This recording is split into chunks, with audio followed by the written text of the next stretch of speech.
তিনটা দলের কারণে এখনো পর্যন্ত জুলাই সনদ বাস্তবায়ন বা আইনগত ভিত্তি দেওয়ার যে আলোচনা, এই আলোচনা দীর্ঘায়িত হচ্ছে। প্রয়োজনে এই তিনটা দলের সাথে আপনারা একান্ত বৈঠক করতে পারেন, তাদের হাতে পায়ে ধরে হলেও একটা জায়গায় আনতে পারেন। আমার কাছে মনে হয়েছে যে সরকার এটিও পারবে না। আপনারা দেখি এই সরকারের পক্ষ থেকে তিনটা দলকে সবসময় গুরুত্ব দেন। জাতিসংঘ সফরে তিনটা দলকে নিয়ে গিয়েছে। তার মানে কি, এই তিনটা দল যদি ঐক্যমতে আসে তাহলে বাকিরা তো অবশ্যই আপনাদেরকে সহযোগিতা করবে। কিন্তু এই তিনটা দলকে এত গুরুত্ব দিলেন কিন্তু তাদেরকে একটা জায়গায় আনতে পারলেন না। এই ব্যর্থতা কার? এই ব্যর্থতা ডক্টর মোহাম্মদ ইউনূস স্যারের, যে তিনি তিনটা দলকে এত গুরুত্ব দেওয়ার পরে সেই তিনটা দল তাদের কথা শুনছে না। এই জন্য সেই তিনটা দলের সামনেই আজকে আমি স্পষ্টভাবে জানিয়েছি, যেহেতু তাদেরকে আপনারা গুরুত্ব দিচ্ছেন, প্রয়োজনে এই তিনটা দলের সাথে আপনারা একান্ত বৈঠক করতে পারেন এবং তাদের হাতে পায়ে ধরে হলেও একটা জায়গায় আনতে পারেন। আমার কাছে মনে হয়েছে যে সরকার এটিও পারবে না। তো সেক্ষেত্রে কি হবে?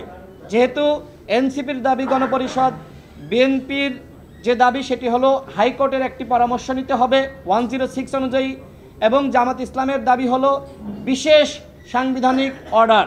তবে একটা জায়গায় আমরা মোটামুটি প্রত্যেকটা দল একটা জায়গায় এসেছি। বিএনপি, জামাত ইসলাম, গণ অধিকার পরিষদ, এনসিপি সহ এবি পার্টি, গণতন্ত্র মঞ্চের দলগুলো 12 দলীয় জোট, সেটি হলো একই দিনে জাতীয় নির্বাচন এবং একই দিনে জুলাই জাতীয় সনদের পক্ষে মতামত গ্রহণ করা, হা না ভোট নেওয়া। অর্থাৎ মোটামুটি আমরা এই যে 80% একমতে আমরা পৌঁছেছি যে একই দিনে জাতীয় নির্বাচন এবং জুলাই জাতীয় সনদের পক্ষে মতামত। এখন বাকি আছে কি? এই যে ভোটটা জুলাই জাতীয় সনদের পক্ষে জাতীয় নির্বাচনের দিনে নিবে, তো সেক্ষেত্রে বাকি রয়েছে এটা কি আসলে হাইকোর্টের বা সুপ্রিম কোর্টের পরামর্শ নিবে নাকি আসলে বিশেষ সাংবিধানিক অর্ডার।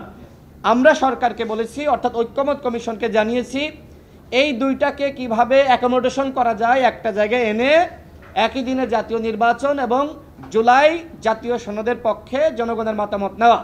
আরেকটি আলোচনা এসেছে, সেটি হলো যে আসলে এরপরে যে আপনার মানে জাতীয় সংসদে যারা নির্বাচিত প্রতিনিধি আসবে তারা কি আসলে সংস্কার করার ম্যান্ডেটটা পেয়ে যাবে?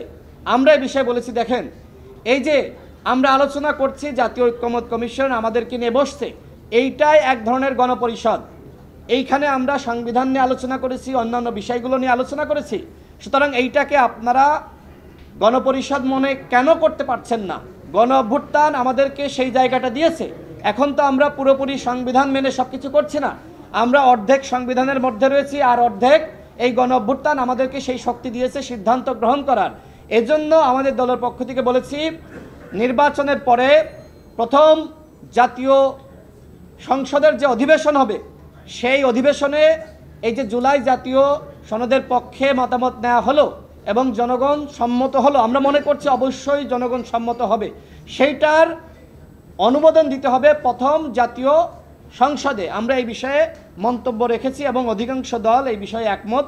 আমরা আশাবাদী জুলাই জাতীয় সনদ নিয়ে, এর আইনগত ভিত্তি নিয়ে এবং এর বাস্তবায়ন নিয়ে যে মতপার্থক্য ছিল, দলগুলো আজকে অনেকটা নমনীয়। জনগণের যে চাপ এবং নির্বাচন সামনে যেহেতু, সুতরাং সেটি মাথায় রেখে আজকে দলগুলো একটা জায়গায় ঐক্যমতে এসেছে।